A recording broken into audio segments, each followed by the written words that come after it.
Ito nga pong Huwebes Santo ang simula ng tatlong araw para po sa pagdiriwang po natin ng mga mahal na araw ng Kutani.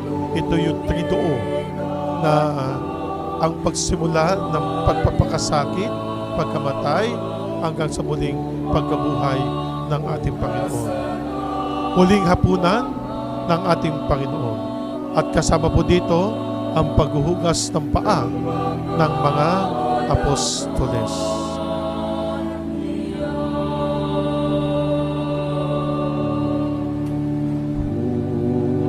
Hugasan po ba ninyo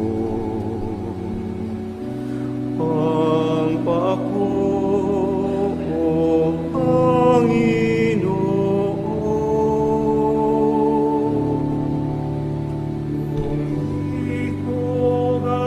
Ngayon po Huwebes Santo, huling hapunan, na andito tayo upang tayo makibahagi sa gagawing pagpapakasakit ni Kristo.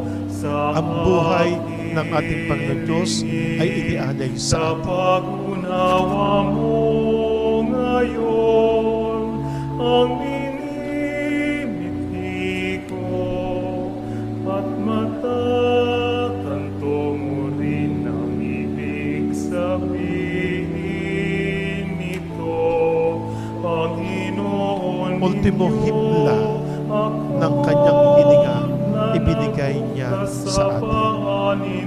Nawa ang pagbibigay niya ng kanyang buhay sa atin, ito'y gamitin natin sa tama, sa pagpapaunlad, hindi lamang po ng ating sarili, bagkus ng ating pananampalataya. Yung bang pag-ibig natin sa ating Panginoon Diyos, hindi tayo mabubuhay, hindi tayo mabubuo kung hindi gawa ng ating Panginoong Diyos, ng ating Panginoong Jesucristo.